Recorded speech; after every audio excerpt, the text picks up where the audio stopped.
ऐसे ही नहीं कहा जा रहा कि कलयुग आ गया। कलयुग में ऐसी ऐसी तस्वीरें देखने को मिल रही हैं जिसमें ये कहते वक्त गुरेज नहीं हो रहा है कि एक पिता भले ही 3-3, 4-4 बच्चों को पूरी जिंदगी कमा कर खिला सकता है, लेकिन बुढ़ापा आने पर वो 3 बच्चे मिलकर एक बुजुर्ग को नहीं खिला पा रहे हैं। ऐसी ही एक कहानी आपको बताने जा रही हूँ, जब 88 साल के एक बुजुर्ग सड़क किनारे चाय बेचकर अपनी जिंदगी काट रहे हैं। ऐसा नहीं है कि ये बे औलाद है, इनके पास औलादे नहीं है, इनके पास 3-3 बेटे हैं, लेकिन इसके बावजूद भी इन्हें सड़क किनारे चाय बेचना पड़ रहा है। और इनकी ये मजबूरी इसलिए है क्योंकि इन्होंने अपनी पूरी जिंदगी अपने बच्चों के बारे में सोचा और उनके बच्चों के बारे में सोचा। ये कभी सोचा ही नहीं कि जब उनका बुढ़ापा आएगा तब ये बच्चे उनके लाठी के सहारे बनेंगे या नहीं। अब हालत ये हो गई है कि सड़क किनारे दिन भर चाय बेचते हैं ताकि 2 पैसे का जुगाड़ हो सके, और उस पैसे से फिर राशन लाते हैं और खुद ही खाना बनाकर खुद ही खाते हैं। इनके पास ना तो मकान है, ना तो घर है, और सबसे बड़ी बात ये कि सरकारी पेंशन, जो वृद्धा पेंशन मिलता है, वो भी नहीं है। हालात ये हैं कि अगर एक दिन बीमार पड़ जाएं तो रोटी के लाले पड़ने लगते हैं। ये हालत उस बुजुर्ग की है जिसने अपनी पूरी जिंदगी 3 बच्चों को पाला है। रूधे हुए गले में बताते हैं कि इससे अच्छा तो बे औलाद होते तो ही था, क्योंकि 3 औलाद मिलकर एक पिता को नहीं पाल पा रहे, और पालना तो छोड़िए, ना तो कभी पूछते हैं, ना कभी देखभाल करते हैं, ना ही अपने घर में रखते हैं, ना ही खाना देते हैं, और सब कुछ तो छोड़िए, कभी 2-4 पैसे की मदद भी नहीं करते। ये इनके 3 बच्चे हैं और ये पूरी कहानी बिहार के समस्तीपुर की है। स्क्रीन पर आपको वो बुजुर्ग नजर आ रहे होंगे जिनका नाम है रामानंद शर्मा। ये 88 साल के हैं। अपने रूधे हुए गले और भरी हुई आंखों से रामानंद शर्मा ये बताते हैं कि 3 बच्चों को पालने के बाद आज जब उन्हें ज़रूरत है तो उन 3 बच्चों में से एक भी कभी हालचाल पूछने नहीं आता। तीनों बच्चे जिंदा भी हैं, सकुशल भी हैं, और उन बच्चों के अपने भी बच्चे हो चुके हैं। और रामानंद यही बताते हैं कि जब तक शरीर साथ दे रहा था, जब तक काम कर पा रहे थे, तब तक पूरी मेहनत की ताकि बच्चों को अच्छी ज़िंदगी दे पाएँ, और उनके जो बच्चे हुए उनके देखरेख में भी पूरी मदद की। फिर इन तीनों बच्चों ने मिलकर घर से ही नहीं निकाला, बल्कि सड़क किनारे लाकर छोड़ दिया है। अब ये जो रामानंद शर्मा हैं, ये सड़क किनारे रैन बसेरे में रहते हैं और करीब 3 सालों से आने जाने वाले राहगीरों और अस्पताल में जो मरीज हैं उनको चाय पिलाकर अपनी जिंदगी गुजार रहे हैं। बिहार के समस्तीपुर के रामानंद नाम के ये जो बुजुर्ग आदमी हैं, बुजुर्ग बाबा हैं, इनको सिर्फ परिवार वालों से ही मार नहीं खानी पड़ी, इनको सरकारी सिस्टम ने भी जो है वो मारा है। वो पेंशन जो सबसे ज्यादा गरीबों को मिलनी चाहिए, इनसे ज्यादा गरीब कौन होगा। इन्हें ना तो कोई सरकारी पेंशन मिलती है और ना ही इनके पास कोई अपना मकान है।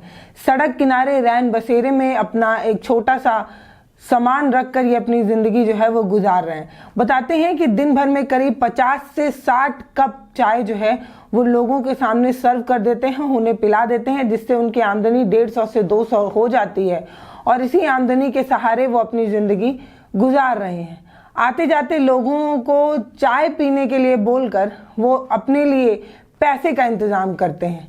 कहने वाले कहते यही हैं कि आप इतने बुजुर्ग हो चले हैं, अपने घर क्यों नहीं चले जाते, अपने बच्चों के साथ क्यों नहीं रहते।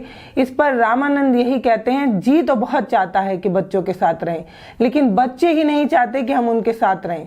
इनके 3 बेटों में से 2 बेटे जो है वो राहगीर मतलब मजदूर हैं, और एक बेटा विदेश में फर्नीचर का काम करता है। ले देकर 3 बच्चों का खुशी परिवार है। अमूमन दंपति ये सोचते हैं कि बेटियां तो पराया धन होती हैं, शादी के बाद बेटियां दूसरे के घर चली जाती हैं, लेकिन जो बेटे होते हैं वो जिंदगी भर साथ निभाएंगे, बुढ़ापे का सहारा बनेंगे। इसीलिए कई जगहों पर प्रथाओं में से एक प्रथा ये भी होती है कि लोग जो लड़के होते हैं उनको ज्यादा सुख सुविधाएं देते हैं, अच्छे महंगे गवर्नमेंट स्कूल में पढ़ाते हैं, और जो बेटियां होती हैं उनको कई बार सरकारी और सस्ते स्कूलों में भी पढ़ाया जाता है। माँ पिता खुद ही अपने बच्चों में अनदेखी किया करते हैं, इसलिए क्योंकि उन्हें लगता है कि बेटियों को महंगी पढ़ाई पढ़ाकर उन्हें अच्छा खिलाकर क्या ही होगा, वो तो दूसरे के घर चली जाएंगी। इस तरीके की कुप्रथा भी हमारे समाज में है, जिसमें लड़कियों को ना तो ज्यादा पढ़ाया जाता है, और कई बार तो अगर 2 सेब है ना तो 1 सेब बेटे को दिया जाएगा और बेटी को काट कर थोड़ा दिया जाता है, ये कहकर कि बेटा मजबूत होगा तो अपने काम आएगा, बेटी तो दूसरे के घर चली जाएगी। इस तरीके के समाज में जहां बेटा और बेटी में फर्क होता हो, वहां भी बेटे अपने पिता के साथ इस तरीके का व्यवहार करें तो सोचिए कि क्या ही कहा जाएगा।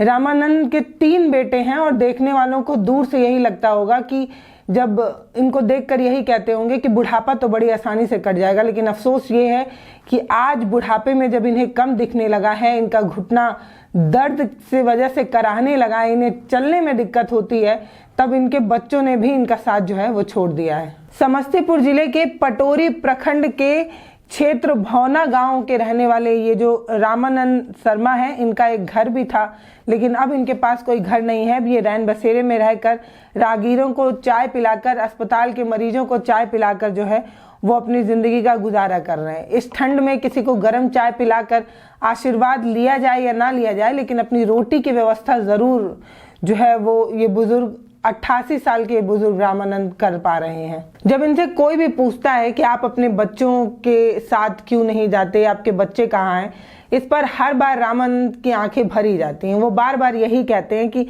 पूरी जिंदगी तो 3 बेटों की सेवा में, उनके पालन पोषण में लगा दिया, जो बाकी की जिंदगी थी वो बच्चों के बच्चों को पोसने में लगा दिया।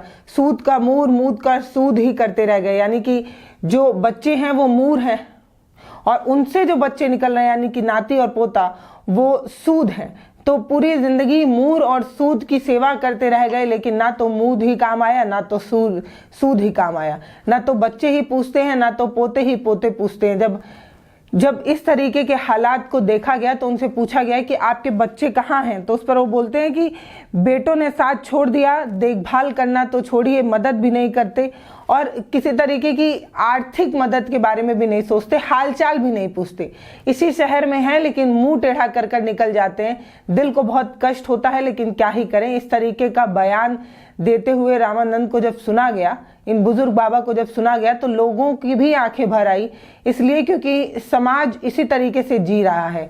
मतलब जो पिता है वो अपनी पूरी जिंदगी मेहनत कर बच्चों को अच्छी एजुकेशन, अच्छी पढ़ाई, अच्छी जिंदगी, अच्छा खान पान दे रहा है, ताकि जब बुजुर्ग हो जाएंगे, जब घुटने काम करना बंद कर देंगे, तब यही बच्चे हमें अच्छी जिंदगी देंगे, हमें अच्छी लाइफस्टाइल देंगे। पर अफसोस कि एक पिता 5, 6, 8, 10 बच्चों को पाल सकता है, लेकिन 10 मिलके एक बूढ़े माँ बाप को नहीं पाल पाते।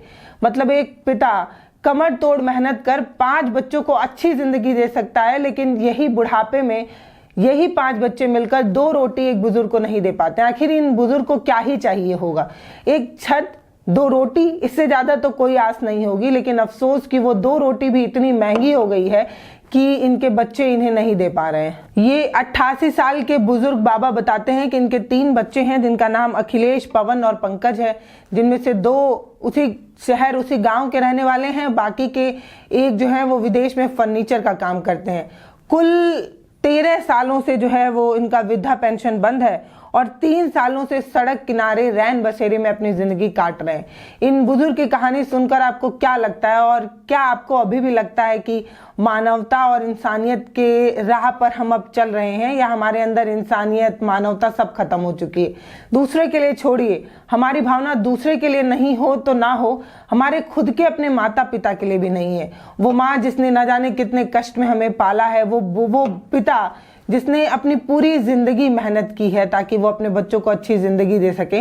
कष्ट तो तब होता है कि जब वो दिवाली, होली जैसे पर्व में अपने बच्चों की खुशियों के लिए अपनी खुशी को दांव पर लगा देते हैं। ना कभी अच्छे कपड़े खरीदते हैं, ना कभी अच्छी चीजों को खरीदते हैं, ना अपना शौक पूरा करते हैं ताकि बच्चों का शौक पूरा हो सके। और जब बच्चे बड़े होंगे, तब बुजुर्ग जब ये हो जाएंगे तो इनके शौक पूरे करेंगे। लेकिन ये आधुनिकीकरण की दौड़ है और ये कलयुग है जिसमें बच्चों का शौक जो माँ बाप पूरा करने की कोशिश करते करते बूढ़े हो जाते हैं, उनका शौक कभी पूरा ही नहीं हो पाता। 2 पैसे की आस में बच्चे जो है वो माता पिता को छोड़कर कई बार विदेश चले जाते हैं। वो चीज़ भी समझ आती है। मतलब आप अच्छी लाइफस्टाइल के लिए, अच्छे अवसर के लिए अपने माता पिता से दूर रह रहे हैं ताकि आप अपनी ज़िंदगी में कुछ बेहतर कर सकें। इसे पचाया जा सकता है, लेकिन इसे कतई पचाया नहीं जा सकता कि आपकी कमाई इतनी हो, आप अपने माता पिता को भी ना पूछ पा रहे हो। मतलब आप धन कमाने के एवज में अपने माता पिता को ना तो सेवा ही दे पा रहे हैं, ना आप उन्हें हालचाल ही दे पा रहे हैं, और तो छोड़िए बद से बदतर उनकी ज़िंदगी बना दे रहे हैं कि उन्हें सड़क किनारे बैठकर चाय बेचना पड़ रहा है। तो अगर आप तक मेरा वीडियो पहुंच रहा है तो आपसे एक ही रिक्वेस्ट है कि भले थोड़ा कम कमाइए लेकिन सुकून और प्यार ज़रूर कमाइए, वो सम्मान, वो इज्जत, वो प्रेम, वो आशीर्वाद ज़रूर कमाइए, ताकि आपके जो अपने माता पिता हैं उनके बुढ़ापे में उनके आंखों में आंसू ना आए। कम से कम उन्हें इस बात की आत्मग्लानि ना हो कि पूरी ज़िंदगी अपनी ख्वाहिश पूरी नहीं की, पूरी ज़िंदगी हमने हर चीज़ के साथ कॉम्प्रोमाइज़ किया ताकि बच्चों की ज़िंदगी अच्छी हो सके। अब बच्चे अपनी ज़िंदगी में कोई कॉम्प्रोमाइज़ नहीं करके अपने बेहतरी के बारे में सोच रहे हैं, हमारे बारे में नहीं सोच रहे हैं। तो अगर बहुत मजबूरी है और आप बाहर रहते हैं तो भी कम से कम फ़ोन करके उनसे हालचाल पूछ सकते हैं, उनको कोई आर्थिक परेशानी तो नहीं हो रही है वो पूछ सकते हैं। और अगर आप उसी शहर में हैं तो कम से कम आप भले एक रोटी कम खाइए लेकिन अपने बुजुर्ग माता पिता के लिए भोजन की व्यवस्था तो ज़रूर ही करिए, क्योंकि एक दिन आप भी बूढ़े होंगे और ऐसा हो ना कि ऐसे ही आपके बच्चे आपके साथ करें तो आपको कितना कष्ट होगा। ये सोचकर ही कम से कम आप ठहर जाइए, रुक जाइए और एक बार कुछ क्षण के लिए सोचिए। तो आप सोच कर देखिए कि उस बुजुर्ग के जगह अपने आप को रख कर देखिए तो आपको पता चलेगा कि कितना कष्ट होगा।